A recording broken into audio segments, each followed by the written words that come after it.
గులాబీకి గుర్తు టెన్షన్, ఇండిపెండెంట్లకు కారును సింబల్స్, అభ్యర్థులు మొదలైన ఆందోళన అంటూ ఒకరు చూస్తా ఉన్నాం. సో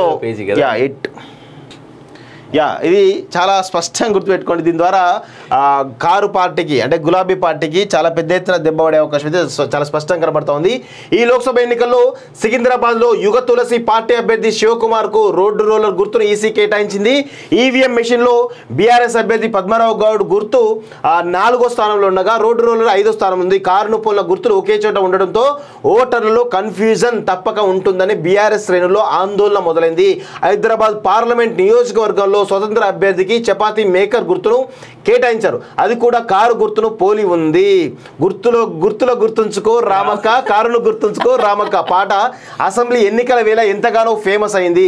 ఆ పాటకు ఎంత ఆదరణ వచ్చినప్పటికీ బీఆర్ఎస్ నేతలు మాత్రం గుర్తు టెన్షన్ వీడలేదు. కారు గుర్తును పోలిన సింబల్స్ ఇండిపెండెంట్లకు ఈసీ కేటాయించడంతో పెద్ద ఎత్తున ఓటింగ్ నష్టపోవాల్సి వచ్చింది. ఇండిపెండెంట్లకు పెద్ద ఎత్తున ఓట్లు పడడంతో కొద్దిపాటి తేడాతో పలువురు అభ్యర్థులు ఓడిపోవాల్సి వచ్చింది. అయితే లోక్సభ ఎన్నికల వేళ కూడా గులాబీ అభ్యర్థులకు మరోసారి సింబల్ ఫీవర్ పట్టుకుంది. ఈసారి ఆ ఉపద్రవం ఎవరిని చుట్టుముడుతుందా అనే అభ్యర్థుల్లో టెన్షన్ వాతావరణం కనిపిస్తోంది.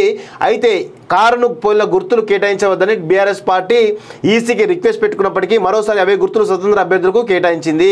గుర్తుంచుకున్నా తప్పని కన్ఫ్యూజన్ అంటూ కొంచెం చూస్తా ఉన్నాం. సో ఖచ్చితంగా ఇక్కడ యువ తులసి పార్టీకి సంబంధించినటువంటి గుర్తు ఏదైతే ఉందో రోడ్డు రోలర్ గుర్తు కానీ లేదంటే ఆధార్ పార్టీకి సంబంధించినటువంటి రోటీ మేకర్ గుర్తు కానీ ఇలా చాలా గుర్తులు కొన్ని కారును గుర్తులు చాలా ఉంటాయి వాస్తవంగా. వాటి వల్ల బీఆర్ఎస్ పార్టీకి ఎప్పుడు నష్టమే జరుగుతుంది, ఇప్పుడు నష్టమే జరిగే అవకాశం కనబడుతోంది. సో పద్మారావు గౌడ్ ఓట్లన్నీ కూడా కొంతమేర ఖచ్చితంగా ఒక 5% 6% ఈ రోడ్డులో గుర్తుకు పడే అవకాశం ఉంటే దాంతో బీఆర్ఎస్ పార్టీకి ఇంకా ఎదురు దెబ్బ అని చెప్పి చెప్పొచ్చు వాస్తవం చెప్పాలంటే.